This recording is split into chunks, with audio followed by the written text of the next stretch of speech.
Conversando sobre episodios difíciles. Sobre episodios difíciles no solamente para usted, sino también para Chile, independiente Correcto. del lado en el que se esté. Estamos en esta nueva sección, 40 años del golpe militar, se cumple en este 2013, y don Néstor se transforma en nuestro primer invitado de esta sección.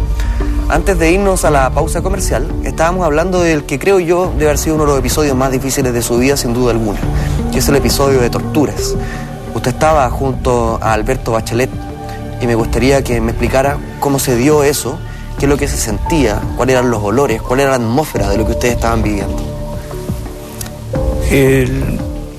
Durante aquella época habíamos sido todos los prisioneros de la Fuerza Aérea de Chile, oficiales, suboficiales y empleados civiles, desde una prisión que teníamos en el bosque hacia la cárcel pública. De modo que en el mes de diciembre todos aquellos prisioneros estaban en la cárcel pública. Bachelet, a raíz de su problema de salud, había sido llevado a prisión domiciliaria.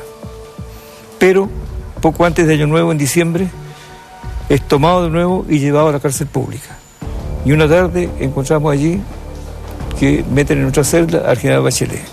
Desde allí entonces empezó a compartir con todos nosotros todas las vicisitudes del presidio. ¿Usted lo conocía antes, sin embargo? Sí, ¿no? claro, lo conocía como un superior, porque era mucho más antiguo que yo. Y en más de una oportunidad nos topábamos en las unidades. Éramos diferentes ramas en la Fuerza Armada. Yo era de defensa aérea, él era de administración, de modo que no teníamos, digamos, un contacto permanente. Pero en más de una oportunidad me topé con él en actividades y ahí lo pude aquilatar como un personaje dentro de la institución. Un hombre extrovertido, alegre, culto, con una mirada más allá que la institución, porque desgraciadamente, como hablaba antes sobre la ideología corporativa, la gente trata de no salir de ese yeto que son las Fuerzas Armadas. En cambio, hay mucha otra gente que sale de ese yeto y comprende qué es lo que es el resto del mundo, como que se integra a la sociedad civil. Bueno, Bachelet tenía esa condición.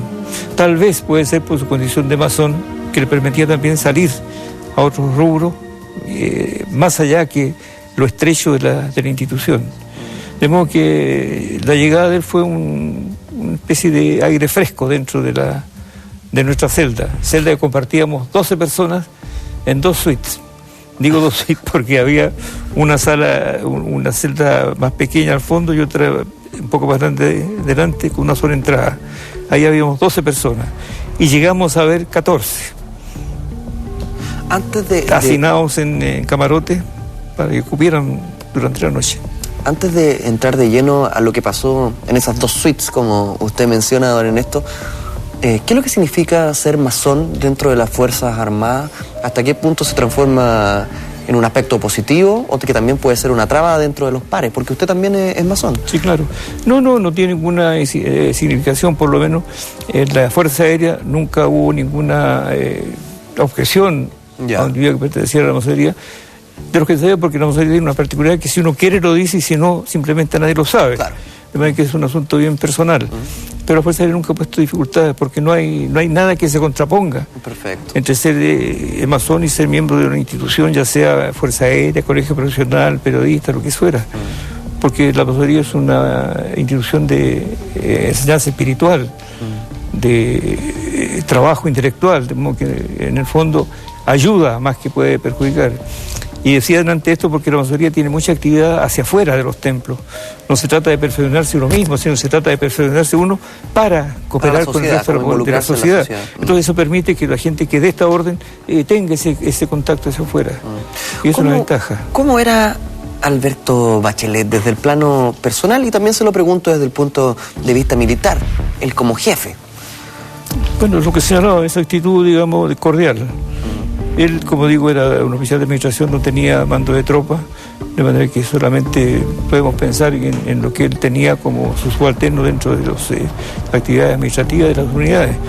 Pero dentro de ese él estaba mucho más allá y tenía una actividad enorme con respecto a las unidades, ayudando a que la gente se cultivara, se preparara, haciendo conferencias, etc. No, era un excelente jefe. Usted tuvo la oportunidad de conversar con él, me imagino, en un plano íntimo, en un plano privado. ¿Sabe usted qué es lo que sentía él con el hecho de ser torturado por su subalterno en aquella celda? Bueno, la verdad que aquello es un sentir no solo de general Bachelet, sino que de todos los prisioneros. Recuerde que allí estaba preso el general Poblete, el coronel Miranda, el coronel Minami, padre del senador. Yo estaba allí, el capitán Carbacho. Todo aquello éramos gente de la masonería que estaban allí y que sentíamos esta situación tan compleja de que éramos torturados y vejados por nuestros compañeros de armas y despreciados por nuestros hermanos de logia. Porque hay que decirlo con toda franqueza, las logias masónicas fueron obsecuentes en aquel tiempo con el gobierno militar. Y a todos aquellos hermanos los sellaron por falta de pago y asistencia. Reparen lo estúpido del asunto. Buscando triquiñuelas para poder sacarlos de la masonería. Ya ese era un dolor. Y el otro, que compañeros de armas hubieran vejado, torturado y finalmente encarcelado. Era un asunto, digamos, realmente descorazonador. Y cuando hablamos de amistad como la que hoy día trata de hacer públicamente cierta opinión pública, el general Matei y su hija, puedo decir que es muy difícil, es muy torpe además pretender que la amistad antes del golpe se mantiene después del golpe. Le puedo decir categóricamente que el fiscal que presentó las pruebas y me condenó a muerte era compañero de curso mío. El presidente del Consejo de Guerra, que termina dando el dictamen, también es compañero de curso mío. Éramos amigos. De hecho, ¿me permite leer una declaración suya? Sí. Dice: en la Academia de Guerra Aérea me torturó el general Orlando Gutiérrez Bravo, quien actuaba como fiscal en el proceso Bachelet y había sido mi compañero de curso. Correcto. De repente es algo incomprensible y patético. Son palabras textuales de usted. Correcto. Esa es la realidad. Un compañero de curso. Y eso pasó en todos los niveles. En todos los niveles. El amigo, se acabó el amigo. Fue tal la forma de idiotizar, como dije al comienzo, o de tergiversar la opinión pública, que hasta en la familia se producía la delación. Entonces fue una sociedad despedazada, una sociedad hecha trizas mediante la campaña sistemática de los órganos de prensa, radio, televisión, prensa escrita. Todo aquello fue un andamiaje que hoy día lo comprendemos. La gente muy joven no recuerda el famoso Plan Z. El Plan Z fue el instrumento que utilizó la dictadura para darle forma al enemigo interno. Todos nosotros éramos parte del Plan Z que nunca logró probarse y que obviamente nunca existió y que es muy probable que lo haya inventado y hecho circular el almirante Carvajal, que fue ministro de Defensa y otros cargos más y terminó pegándose un tiro. Bueno, ese Plan Z fue el elemento fundamental para condenar, para vejar y torturar a los miembros de la institución armada y a todos los civiles. Hay una cantidad enorme de procesos de justicia militar que se basan en el Plan Z. Entonces, todo aquello es una especie de locura kafkiana en la época, en que fueron todos alienados. Yo no culpo tanto a la Fuerza Aérea como culpo al Poder Judicial, como culpo a los colegios profesionales, como culpo a la burocracia administrativa, como culpo a todas las instituciones que existían. Tal vez la que se salva de esto es la Iglesia Católica. Y se salva porque la Iglesia Católica fue consecuente con sus principios. La Iglesia Católica no está defendiendo a un sistema, estaba defendiendo a un perseguido. Dentro de su doctrina debe defender a los perseguidos. Y es lo que hizo el cardenal Silva Enrique. Entonces que él cumplió su misión, cosa que no hicieron otras instituciones espirituales. Ese es el esquema de la época. Y eso es lo que vivíamos nosotros en la cárcel. Y eso conversábamos en la cárcel con el general Bachelet, con el general Poblete, con Carlos Lazo, que fue presidente del Banco del Estado, con Erik Senaque, que fue senador de la República, con el coronel Miranda, que también era de nuestra logia. En fin, había todo un círculo de conversación que todas estas cosas las devanábamos y veíamos lo incomprensible, lo irracional que significaba todo aquello, porque fue eso un asunto irracional, desde todo punto de vista. Don Ernesto, con el correr de los años, ya han pasado 40, ¿cómo se explica usted esta metamorfosis de un personaje que pudo haber sido compañero suyo, compañero de curso, que pudo haber sido incluso su subalterno, su mismo jefe directo, que se transforme de una persona educada, por momentos afable, en una bestia torturadora? ¿Cuándo se produce ese cambio y por qué? No es fácil entenderlo si lo miramos en forma muy lineal, pero si nos metemos en todo este embrollo de la política internacional, vamos a comprenderlo. Recuerde usted que el gobierno de Allende fue una piedra en el zapato para el gobierno norteamericano. Recuerde que Kissinger y Nixon pusieron una cantidad enorme de dólares a disposición de esos sectores de la opinión pública chilena para los fines de evitar que asumiera Salvador Allende. Y se produce el asesinato del general Schneider como un mecanismo para evitar el nombramiento del Congreso Nacional de Allende como presidente de la República. Allí ya está funcionando esta maraña que termina siendo una forma de transformar la opinión pública nacional. Hay todo un trabajo de inteligencia que, si usted mira un poco la historia actual y mira todo lo que pasó en el Medio Oriente hoy día, ¿quién puede creer que son los individuos del Medio Oriente los que de repente se alzan contra sus autoridades? ¿No está ahí la mano de la CIA para hacerse de los gobiernos que tienen las riquezas que ellos necesitan? Ese esquema hay que tenerlo muy claro. Si uno lee todos los documentos desclasificados de la CIA, tiene un panorama clarísimo de cómo su mano está metida en todos los acontecimientos. Está metida hoy en Nicaragua, está hoy metida en Venezuela, está hoy metida en Brasil. Entonces uno sospecha que todos estos movimientos que aparecen no son espontáneos, son manipulados. Los que están actuando de buena fe, pero quien les inocula el virus no son ellos, son elementos exógenos que lo empujan a actuar de esa manera. Eso uno lo entiende con el tiempo y lo comprueba después empíricamente cuando ve lo que sucede en el mundo. Bueno, eso es lo que pasó en aquella época. El pueblo chileno fue idiotizado de esa manera. Si usted leyera las crónicas de sus colegas en la época aquella, sentiría vergüenza. Porque todos son improperios e insultos contra aquellos llamados enemigos internos. El plan Z se lo comieron completo. Hay un señor Valpierra que hace un panegírico de la represión en una revista, creo que Ercilla, que dirigía Emilio Filippi. Bueno, después toda aquella gente nunca más se supo. Pero en aquel tiempo son los individuos que se encargaron de indicar a la opinión pública que esos que estaban allí eran traidores de la patria, que esos que estaban siendo juzgados eran enemigos internos. ¿Y por qué el enemigo interno? Porque bien sabemos que las Fuerzas Armadas son creadas para la guerra. El que se mete en las Fuerzas Armadas sabe que no vamos a tener nunca guerra, pero ese es lo teórico. Están para la guerra. Y para que haya guerra tiene que haber un enemigo. Y los enemigos generalmente son los que están al otro lado de la frontera. Pero para usar esas Fuerzas Armadas contra enemigos, con individuos del país, tiene que dar la calidad de enemigo. Y la doctrina de seguridad nacional lo que hace es eso, crea la figura del enemigo interno. Entonces, fulano, sultano, perengano, que eran miembros del Partido Socialista, Comunista, MIR, eran individuos que estaban contra la patria, eran enemigos internos. Y de entonces que mueven las Fuerzas Armadas para que actúe en contra de aquel enemigo interno. Y como no es un enemigo extraterritorial, sino que es enemigo interno, se produce lo que decíamos antes. Se está luchando contra un enemigo infame.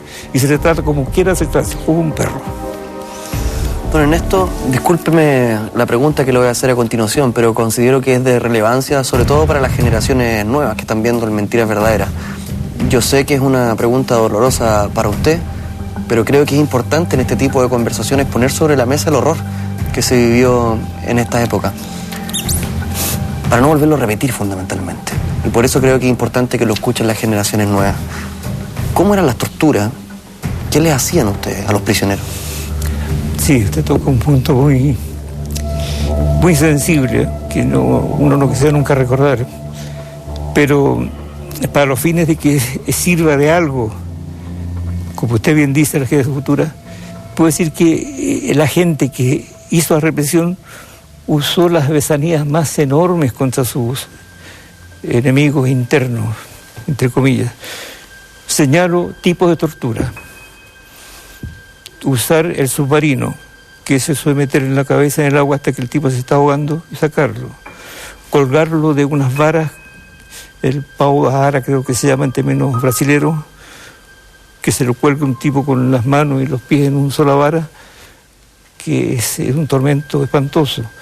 La estupidez de clavarle agujas en los dedos, el levantarlo con cordeles entre las piernas para dañar los testículos, corriente eléctrica aplicada indiscriminadamente en todas partes del cuerpo, en la lengua, en las orejas, en el estómago, en los testículos, en el pene, en el ano. Esas son las torturas. Y eso era un sujeto, el 90% de la gente que fue detenida y el 99% de las declaraciones que están en el proceso de guerra se obtenía bajo esa fórmula. ¿Por qué? Porque el tipo que hace un sumario en esa época buscaba las mil maneras de que el interrogado declarara lo que él quería que declarara. Y para eso usaba la tortura. Y cuando te están colocando corriente en los testículos o en el pene, cualquiera afirma lo que le pase. No es cuestión ahí ni de valentía ni nada, sino que es un hecho orgánico, fisiológico. Con el propósito de terminar de que te estén asesinando, ya aquí quieren que firmes.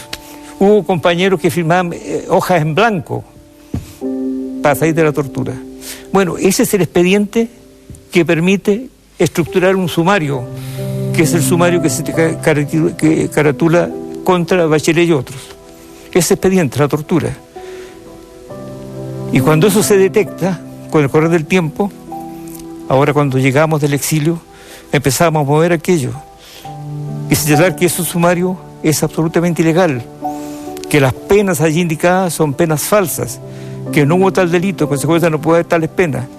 Y pedimos a la Corte Suprema, a través de escritos bien fundamentados, que se revisara el proceso y se anulara las penas. La Corte Suprema contestó esta extraordinaria respuesta. Dijo, no podemos porque aquello ocurrió en tiempo de guerra y la Constitución nos impide meternos en lo que sucedió en tiempo de guerra. Vale decir, no teníamos una chance. Tenía que haber de nuevo una guerra o llegar a la torpeza ya de caricatura, tener la guerra por un par de horas para que la Corte pudiera meterse y después terminó la guerra. En consecuencia, la Corte Suprema escamoteó el asunto. En vista de tal, nosotros, los miembros del proceso, acudimos a la Junta Interamericana de Derechos Humanos y allá elevamos el reclamo por denegación de justicia en el país. Fue acogida la demanda y hoy día está en la Corte Interamericana de Justicia para que resuelva qué pasa con el país por haber denegado justicia a este grupo de individuos. Y estamos esperando nosotros el resultado de aquella disposición. Más aún, con el correr del tiempo, en el año 2005, el presidente Lagos modifica la Constitución. Todos recordamos aquella Constitución modificada en que termina siendo la firma de Lagos la firma de la Constitución. En esa Constitución se le otorga a la Corte Suprema la posibilidad de intervenir realmente en hechos acontecidos en tiempo de guerra. En vista de eso, un grupo de compañeros presentó a la Corte Suprema una nueva requisitoria pidiendo que se revise el proceso de mérito a todos los nuevos antecedentes.